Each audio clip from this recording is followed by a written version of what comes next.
Oduu ijoo warshaan daabboo shaggar guyyaatti daabboo miiliyoona 1,600 oomishuu danda'u eebbifame.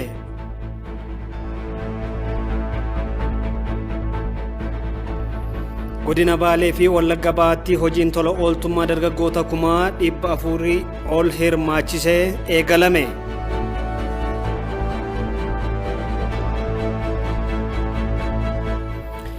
Raashiyaatti waggaa 75ffaa fi injifannoo waraana addunyaa lammaffaan kabajame.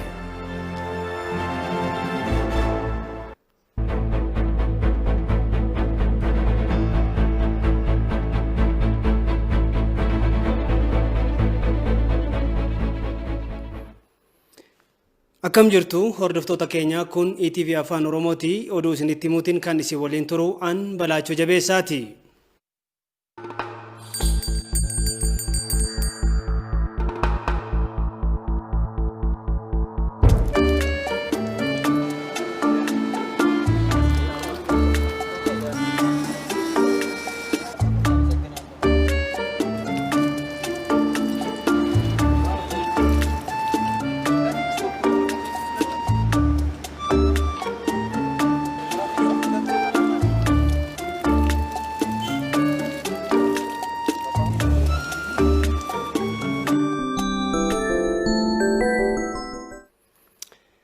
Manni maree bakka bu'oota uummataa labsii walii galtee Itoophiyaa, Jibuutii fi Rwaandaa waliin namoota yakkaan barbaadaman dabarsanii walii laachuu mirkaneesse.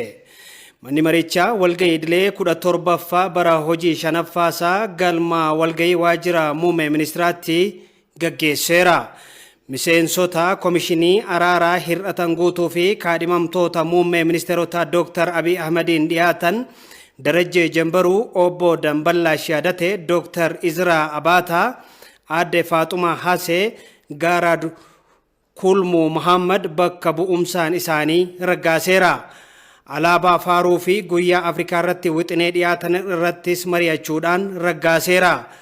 Dabalataan manni marichaa wixinee waliigaltee gurgurtaa meeshaalee idil addunyaa dhaabbata mootummoota gamtoomanii irratti mari'achuudhaanis raggaaseera. Dhumarratti labsiiwwan biroo irratti mari'achuudhaan raggaasuusaa FBC'n gabaaseera.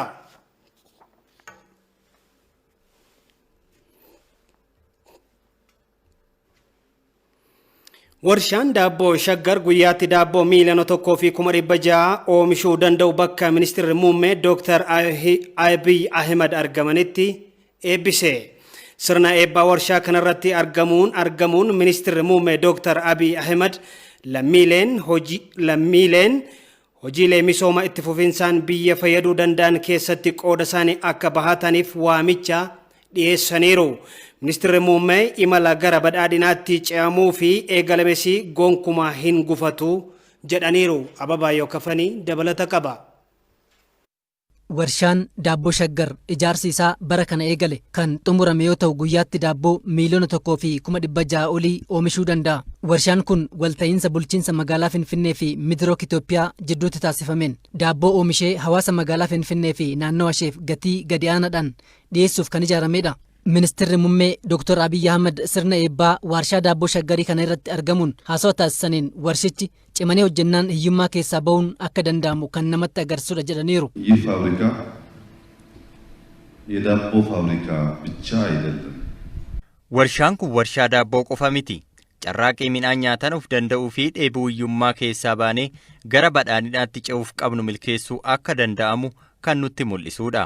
Gama tokkoon biyya keenyatti warshaa ijaaranii baatii 10 qofaa keessatti xumuruun hin baratamne. Keessattuu warra Midrookiif ammoo hin yaadamuu ture. Warri Midrook dhibaa'ummaa kalee dhiisanii hooggansa cimaan warshaa kana yeroo gabaabaa keessatti ijaaranii xumuruu danda'uun isaanii nu warra gara biroofis kutannoon hojjannaan wanti hin danda'amne akka hin jirre kan nutti agarsiisudha. Ministeerri muummee Dr. Abiy Ahmed yeroo waggaa 2 hin guunne keessatti qamadii biyya alaarraa galchuu dhiisuuf kan hojjetamaa jiru ta'us ibsaniiru. የኢትዮጵያ መንግስት ፍላጎት በሚቀጥሉት ቢበዛ 2 ዓመታት ስንዴን ከውጭ ማስገባት ማቆም ነው። Fedhiin mootummaa Itoophiyaa yoo baay'ate yeroo waggaa 2 hin guunne keessatti qamadii alaa galchuu dhiisudha. Qamadii alaa irraa galchuu dhiisuu qoftis gahaa miti. Qamadii dheedhii biyya keessatti oomishnu adeemsa agiroo industirii keessa akka darbu taasisuu qabna. Kanaaf ammoo warshaaleen ni barbaachisu. Haaluma kanaan waamicha isaaniif dhiyaate fudhachuun warshaan kun yeroo isaaf qabametti xumuramee tajaajila hawaasaaf akka qaqqabu kan taasisan Miidrook Itoophiyaa fi ilma biyyaa kan ta'an Sheek Mahammad Allaamuddii guddisnee isaan galateeffanna. Ministeerri muummee Dr. Abiy Ahmed wayituma kana lammiileen hojii misoomaa itti fufiinsan biyya fayyadu hojjechuu irratti qooda isaanii akka baataniifis waamicha dhiyeessaniiru. ወደ ኋላ የሚመለከት ህዝብ ወደፊት መጓዝ ይቸገራል. Uummatni gara boodaa ilaalu gara fuulduraa tarkaanfachuu ni ulfaata. Uummanni gara fuulduraa tarkaanfachuu barbaadu ammoo gara boodaa kan ilaaluu qabu har'a isa uumuuf qofaa ta'uu qaba malee har'a irra taa'ee kaleessa isaa jiraachuu hin qabu. Har'i badhaadhina keenya boruutiif carraa malee gufuu ta'uu hin qabu. Kun akka ta'uuf ammoo gara fuulduraa qofaa ilaaluu barbaachisa. Ministeerri muummee imalli gara badhaadhinaatti taasifamus gonkumaa duubatti hin deebi'u jedhaniiru. አዲስ አበባን እንለውጣለን። ሁሉም ክልሎች እንለውጣለን። Finfinnee ni jijjiirra. Naannolee hundas ni jijjiirra. Dandeettiin Itoophiyaan qabdu nurra darbee biyyoota biroofis ni oola. Afriikaas hiyyummaa keessaa ni baasna. Humni tokkollee mul'ata kana dhaabuu fi gufachiisuu hin danda'u. Ministeerri muummee lammiileen hundi waltumsanii hojjennaan waggaa kurnan har'aatti Itoophiyaa dhimmi nyaataan of danda'u ajandaa guddaa ittiin taane ijaaruun ni danda'amas jedhaniiru. Warshaan daabboo shaggarii sa'a tokko keessatti hanga daabboo 80,000 kan oomishu yoo ta'u guyyaa tokkotti ammoo daabboo hanga miliyoona 2 ni oomisha jedhameera. Kantiibaa itti aanan bulchiinsa magaalaa Finfinnee Injiinar Taakkalaa Uumaa hojiileen misoomaa magaalaa Finfinnee deeggarsaa fi tumsa uummataan itti fufu jedhaniiru. Hojiileen misoomaa gurguddoon hojjetamaa jiranis rakkoolee hawaasaa magaalaa Finfinnee gama maraan kan furan ta'us dubbataniiru. ከእንጦጦ የተጀመረው የሸገርን ፕሮጀክት ማዕከል ያደረገው Pirojektiiwwan Inxooxxoo irraa eegalanii shaggar keessatti hojjetamaa jiran gaafilee dargaggootaa fi haadholii kan deebisanii fi mul'anni Finfinnee ijaaruu daandii badhaadhinaa eegalleetiin kan milkaa'u ta'uu isaatti shakkii tokkollee hin qabu. Hojii gaggeessaa olaanaan Midirook Teknooloojii Group obbo Abinnet Gabramasqal gama isaaniitiin carraaqqii hiyyummaa hir'isuu mootummaan fudhataa jiru dhaabbanni isaan hoogganan itti fufiinsan kan tumsu ta'uu himaniiru. ክቡር ጠቅላይ ሚኒስትር በሀገራችን ከተከሰተው ለውጥና እርሶም ወደ አመራር ከመጡ ጊዜ ጀምሮ Kabajamoo ministeera muummee biyya keenyaatti jijjiiramni erga dhufee fi isinis gara hooggansaatti erga dhuftanii as qaala'insa jireenyaa hir'isuuf hojiileen hedduun akka hojjetamaa jiran sirriitti hubannam. Keessattuu hawaasni galii gad aanaa argatu qaala'insa jireenyaan akka hin miidhamneef hojii bal'aa gara mootummaatiin hojjetaman cinaatti waamicha abbootii qabeenyaa dhuunfaaf taasistaniin abbaan qabeenyaa Sheek Muhammad Alamuddin duruma irraa hawaasa fayyaduuf fedha qaban irraa kan ka'e akkuma waamicha dhaga'aniin ture ajaja kan dabarsan. Ministeerri muummee Dr. Abiy Ahmed qondaaltota mootummaa federaalaa waliin ta'uun Inxooxxootti biqiltuu dhaaban. Dhaabbii biqiltuu kanarratti ministeeronnii fi deettaan ministeerotaa hirmaataniiru. Sagantaa kana ilaalchisuunis ministeerri muummee Dr. Abiy Ahmed ministeerotaa fi deettaa ministeerotaa waliin ta'uudhaan ashaaraa magariisaa keenya Inxooxxoo irra keenyeerra jechuun fuula Facebook isaaniirratti himaniiru.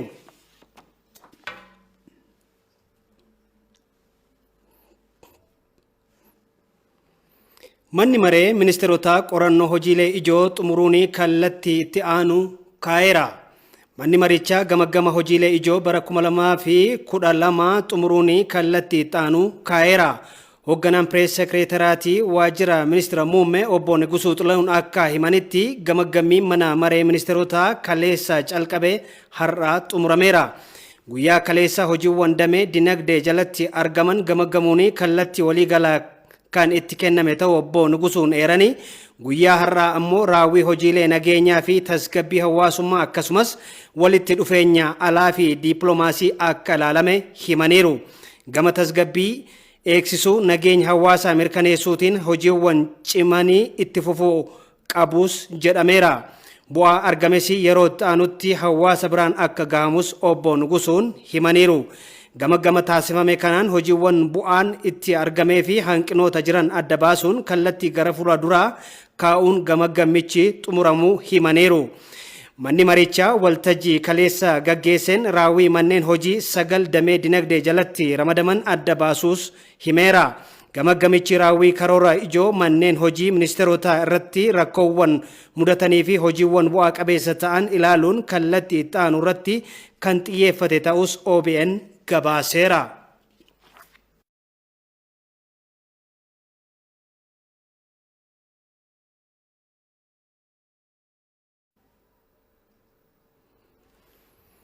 Dhaabbii biqiltuu bara kanaa keessatti hanqinoota mudatan qorannoon adda baasuun baranasii rakkinni wal fakkaatuun akka hin mudannee fi xiyyeeffannaan hojjetamaa jiraachuu Koomishinii Eegumsa Naannoo Bosonaa fi Jijjiirama Qilleensaa Piroofeesar Fiqaaduu Bayyanaa himan. Bara kana akka biyyaatti biqiltuu biiliyoona 5 dhaabuudhaaf qabame milkeessuu fi naannoleetti hojiin eegalamus himaniiru. Imma Beettashoomaa dabalata qabdi.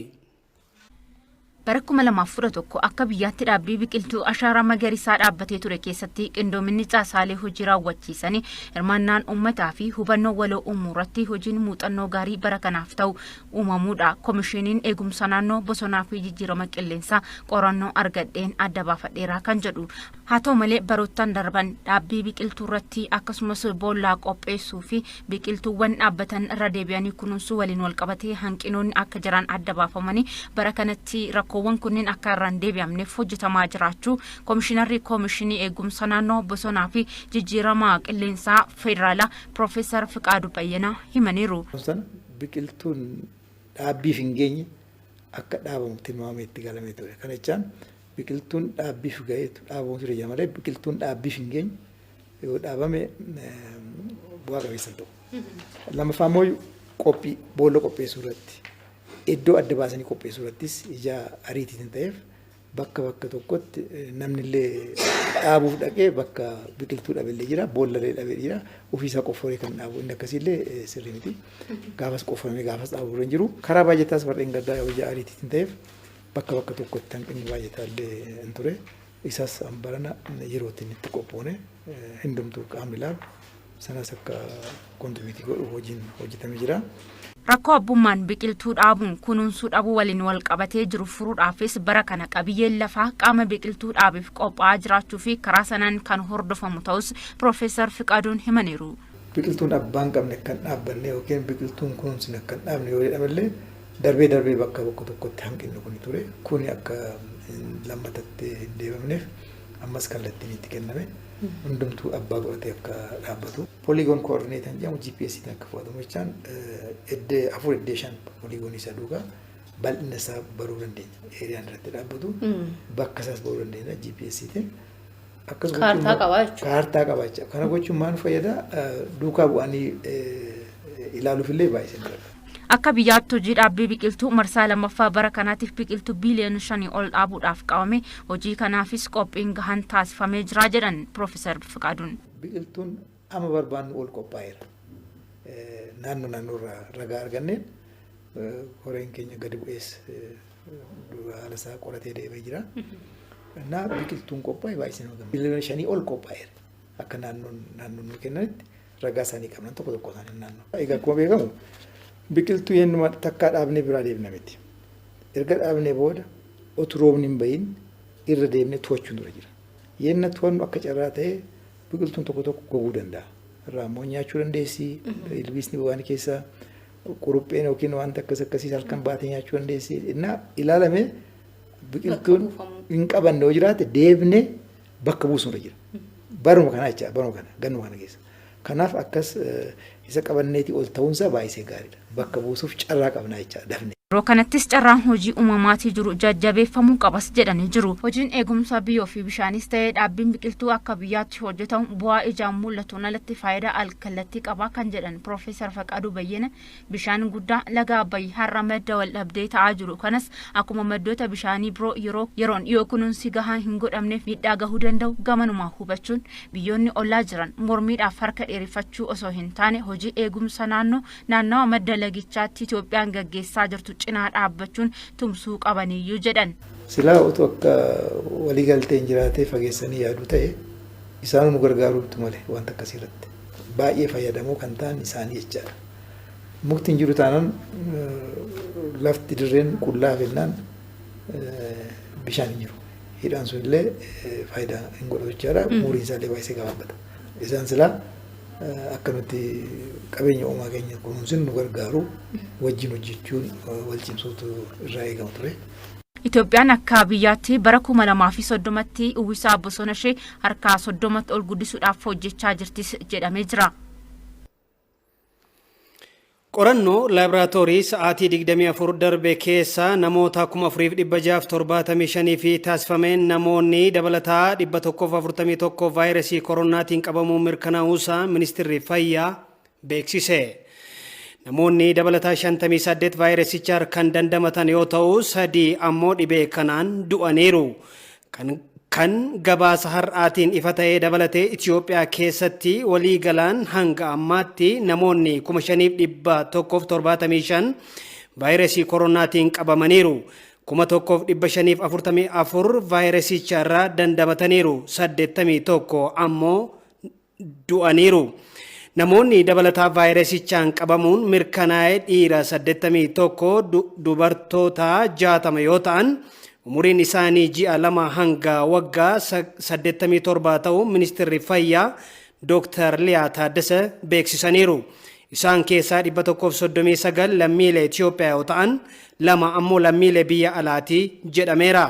Namoonni haaraan qabaman kunniin 113 Finfinnee, 15 Oromiyaa, 6 naannoo Hararii, 3 Gambeellaa, 2 naannoo Sumaalee, 2 bulchiinsa magaalaa Dirree Dhawaa fi 1 ammoo naannoo Beenishaangul Gumuuz ta'uus himameera.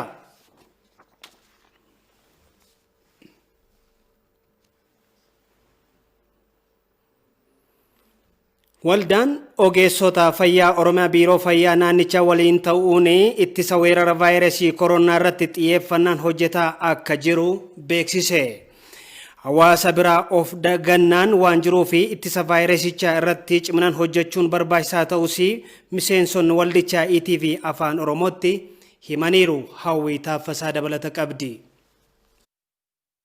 Hojiilee hubannoo hawaasaa uumuu hojjechaa turreerra jechuudha. Keessattuu sadarkaa jalqabaa irratti bal'inaan hawaasa bira haala gahamuu danda'uun tooftaalee adda addaa fayyadamuudhaan hubannoo hawaasaa cimsuuf yaalleerra. Akka naannoo keenyatti hospitaalota 22 ol kan ta'anii yeroo ammaa kana tajaajila wallaansa kooronaatiif qopheessine hospitaalonni kun tajaajila wallaansaa kennaa kan jiran ta'uu isaati. Dabalataanis keessattuu akkuma beekamu haala facaatii dhibee kanaa kan laallu yoo ta'e magaalota naannoo Finfinnee kanarratti baay'ata waan ta'eef dhiyeenya kanas wiirtuulee yaala dhibee koronaa magaalota 3 kan naannoo Finfinnee irratti argaman irratti dabaluudhaan wiirtuulee yaalaa keenya gara 25 ol guddisneerra jechuudha. Dhibeen kun dhibee hammaataadha. Dhibee of eeggannoo guddaa barbaachisudha jechuudha. Nus akka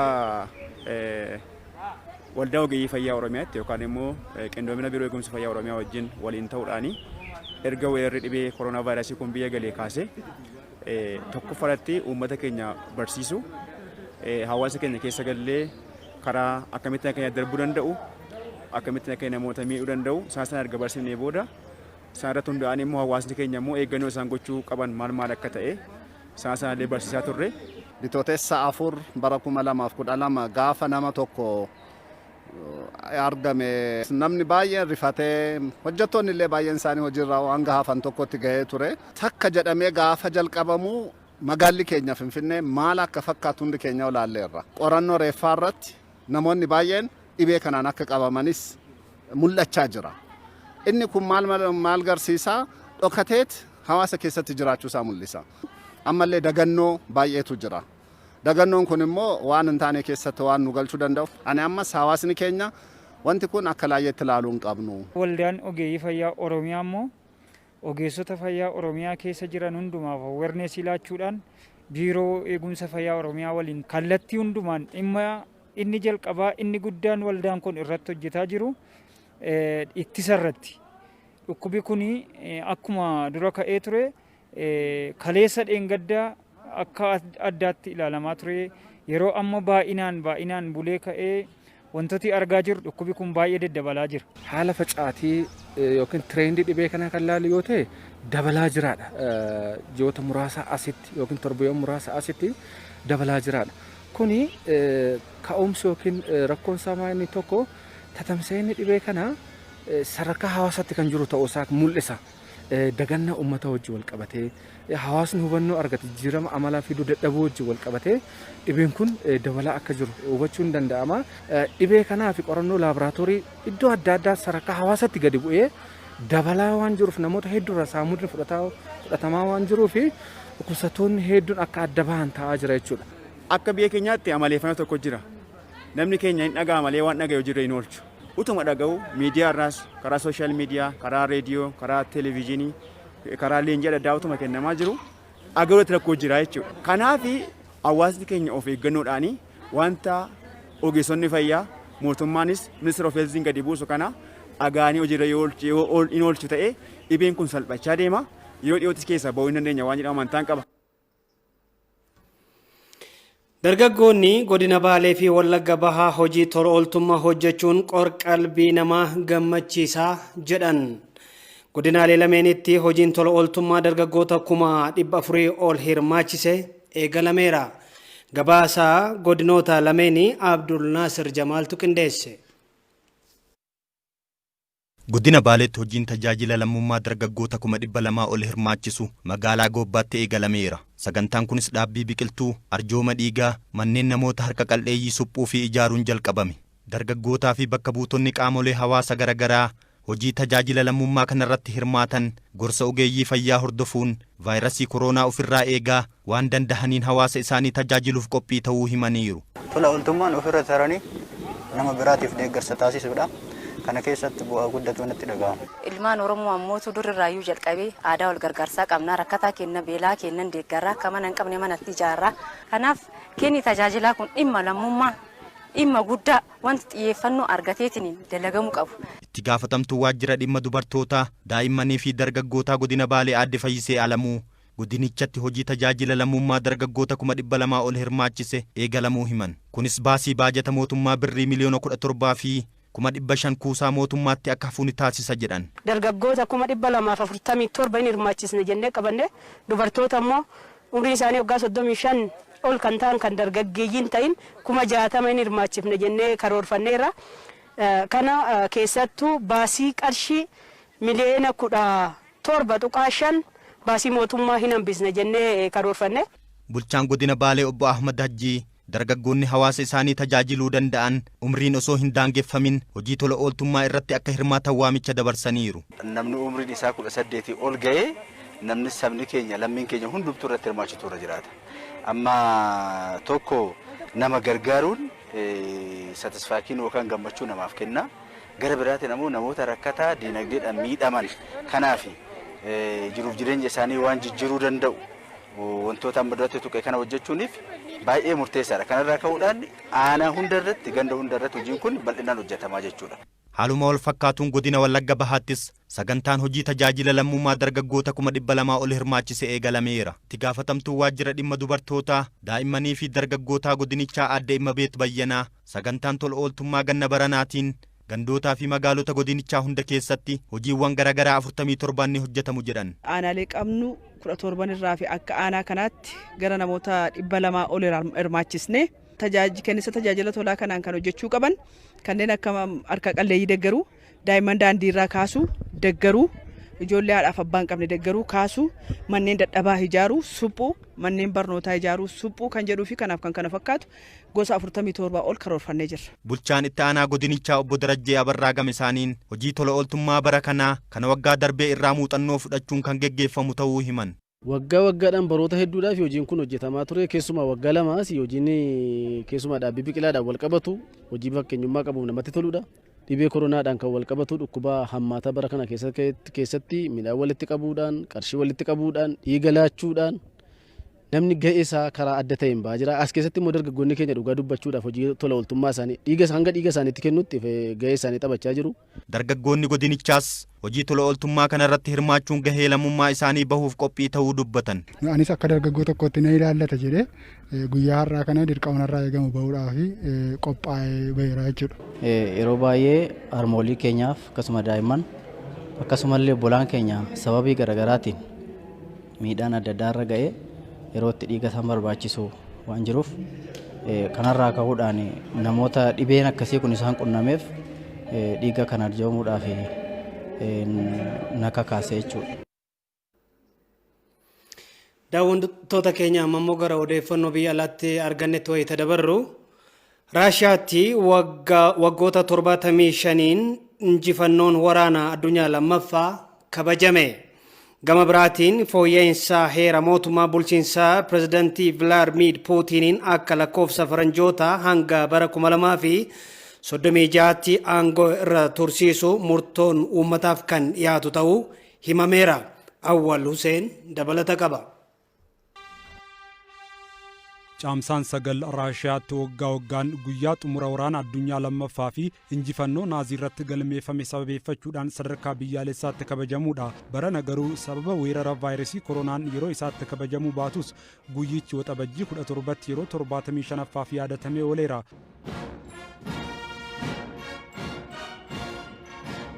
Sirnichi bakka pirezidaantiin biyyattii Vladimir Puutiin argamanitti agarsiisa humna waraanaatiin kabajame.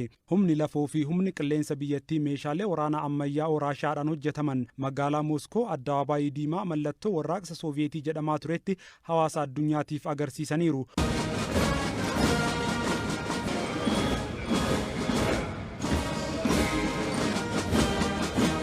Loltoota biyyattii miileenaan lakkaa'amanii fi humna naaziitiin ajjeefamaniifis dungoon qabsiifamee yaadatamaniiru. Pirezidaantiin biyyattii Vladimir Puutiin ulfinaa fi kabaja wareegamtoota biyyattiif qaban ibsaniiru. Yeroo sanatti waan dandeenye hunda raawwanne. Yaadannoon gootummaa fi dandeettii gootota kaleessaa yoomiyyuu sammuu keessaa nu hin badu. Dhaloota naazii injifateef kabaja. Gootota waraanaa jaalattoota biyyaa ta'aniif kabaja. Haasaa isaaniis jecha miira gammachuu ibsuun hooraayi jechuun xumuran. Hurraa!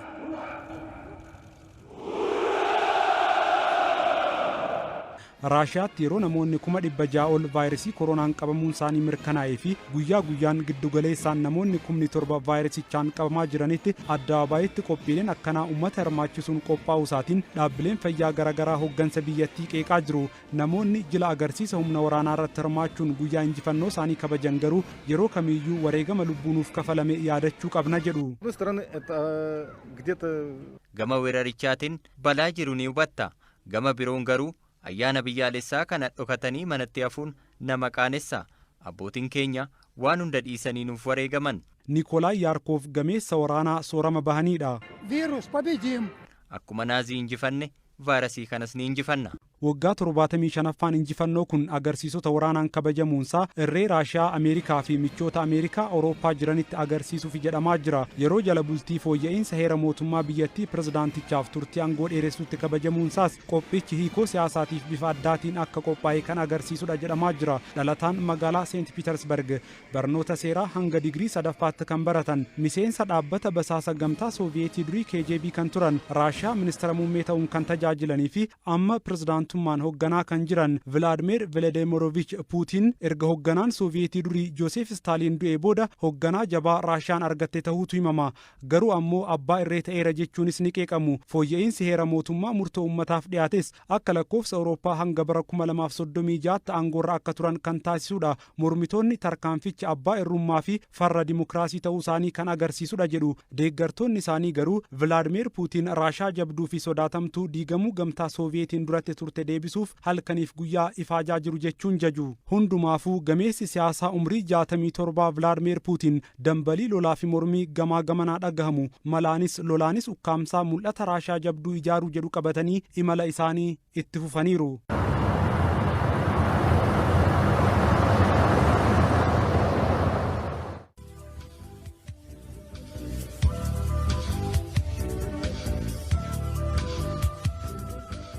Ilteenilla.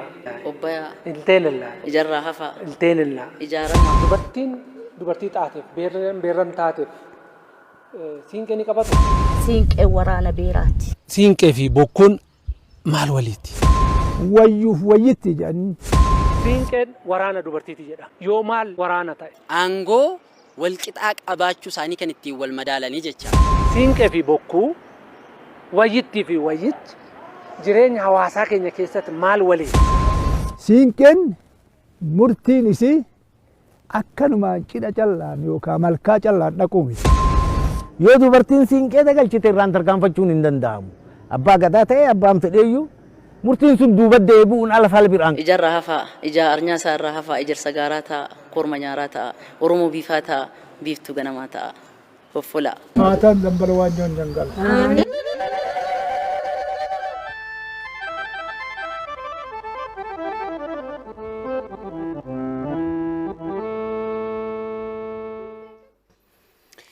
Daawwattoota keenya ammoo gara odeeffannoo biizinesiitti dabarree jirra. Odeeffannoo biizinesii nu biraan gahuudhaa fi hawwii taaffisana biratti argamti. Hawwii baga nagaan dhufte. Baga nagaan nuyi.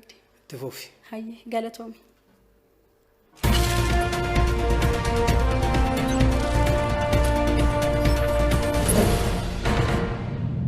dadhabbii fi qisaasama yeroo maqsuun fedhii maamiltoota isaa guutuu irratti xiyyeeffatee kan hojjetu baankiin Awaash tajaajila moobaayil baankingii inni kennuun urjii 901 riqicha irratti bilbiluu qofaan guyyaatti sa'aatii 24 torbanitti guyyoota torbaaf salphumatti kaardii moobaayilaa guuttachuu yeroo fi bakki osoo hin daangessin maallaqa erguufis ta'e fudhachuu maallaqa isiniif ergame kaardii malee maashinii ATM irraa fudhachuu kan dandeessan yoo ta'u bilbiluma harka keessanii fayyadamuu qofaan kaffaltii mana barnootaa geejjiba xiyyaaraa fi DSTV dabalatee kaffaltii tajaajila bilbila socho'aa Wi-Fi EVDO fi kanneen biroo kaffaluun yeroo keessan qaalii qusadhaa jiruuf jireenya keessanis ammayyeessaa badhaadhinni Awaash waliin baankii Awaash Sponsor keenya baankii Awaashin guddaa galateeffannaa akkam jirtu kabajamoo daawwattoota keenya odeeffannoo biizinesii sa'a kana waliin an hawwii taaffasaati nu waliin tura. Itoophiyaan yaa'insa investimentii alaatiin Afrikaa irraa sadarkaa tokkoffaa irratti Afrikaa irraa immoo shanaffaa irratti akka argamtu waajjirri ministeera muummee beeksise. Bara 2005 irraa eegalee yaa'insi investimentii alaa waggaa waggaan harka 50 dabalaa akka tures ibsameera. Itoophiyaan bara darbe irraa eegalee hojimaata fooyyeensa dinagdee karoorsuun hojiitti akka galtee waajjirichi beeksiseera. Bara kana investimentiin alaa Itoophiyaa akka dabalu yaadamee kan ture yoo ta'u sababa weeraraa vaayirasii koronaan hanga tilmaamame gadi akka ta'es himameera. Gabaasni dhaabbilee idil-addunyaa adda addaa sosochiin investimentii kallattii alaa idil-addunyaa bara 2011 hanga 2013 tti dhibbantaa 30 hanga 40 hir'ina akka agarsiisu kan ibsan yoo ta'u kun ammoo karoora Itoophiyaan qabatte miidhuu akka danda'u waajjirichi ifoomseera.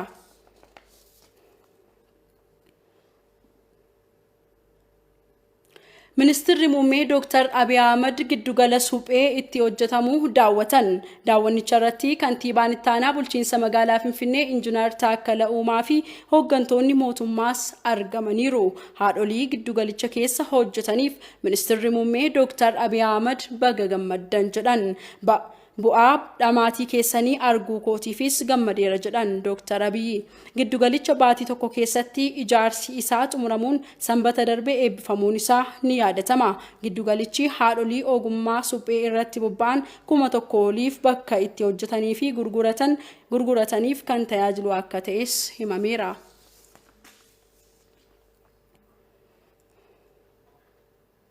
Dhaabbanni maallaqaa addunyaa IMF dinagdeen addunyaa harka 4.9 akka gadi bu'u beeksise. Dinagdeen USA fi biyyoota Laatiin Ameerikaa ammoo garmalee akka miidhamu dhaabbatichi ibseera. Gabaasa CGTN fi Aljeeziraatiif guddataa ajjama. Weerarri vaayirasii koronaa mudachuu wal qabatee dhaabbanni maallaqaa addunyaa IMF dinagdeen addunyaa harka 3 hir'ina argisiisa jechuun baatii lamaan dura raaguun isaanii yaadatama. Dhaabbatichi baatii lama dura bara faranjootaa 2020tti dinagdeen addunyaa dhibbeentaa 3 akka hir'atu tilmaamee kan ture yoo ta'u gabaasa tibbana baaseen ammoo dinagdeen addunyaa amma duraan raagame caala dhibbeentaa 4.9 akka gadi bu'u beeksiseera. Dhaabbileen biizinasii tokko manneen hojii isaanii banaa jiraatanis sababa walirraa fageenya qaamaa fi dhorkii malaatiin investimentii fi dhiyeessa irratti dhiibbaan gahaa akka jiru dhaabbatichi beeksiseera. Keessaayyuu biyyoonni dinagdeedhaan badhaadhaan rakkoo kanaaf harka caalaa saaxilamoo ta'uun ibsameera. USA dabalatee biyyoonni yuurozoonii dinagdeen isaanii harka lamaan yoo hir'atu biyyoonni Laatin Ameerikaa, Biraazil, Arjentiinaa fi Meeksikoon warreen garmalee dinagdeen isaanii gadi bu'u ta'uudha gabaasichi kan agarsiisu. Haa ta'u malee Chaayinaan biyyoota yeroo rakkoo kana keessa dinagdeen isaanii dandamataa jiran keessaa tokko taateerti. Biyyattiin bara kana dhibbeentaa 1.1 akka guddina dinagdee galmeessiftu dhaabbatichi raageera. Dhaabbata maallaqaa addunyaatti hayyuun dinagdee Giitaa Gobiinaa weerarichi hanga furmaata argatutti dinagdeen addunyaa ni dandamata jennee amantaa guutuun ibsuun rakkisaadha jetti. Dinagdee addunyaa hanga tokko ni fooyya'aa jedhamee raagamus ammallee amantaa guutuun hanga raagame ni guddata jechuun ni rakkisa. Sababni isaa immoo weerarichaaf talaalliin hin argamne. Kanaaf dinagdee addunyaa gadi buus danda'a guddachuus mala. Keessattuu ammoo weerarichi yeroo lammaffaaf kan ka'u taanaan diinagdee addunyaaf yaaddessaadha. Dhaabbanni maallaqaa addunyaa baatee eblaa darbe bara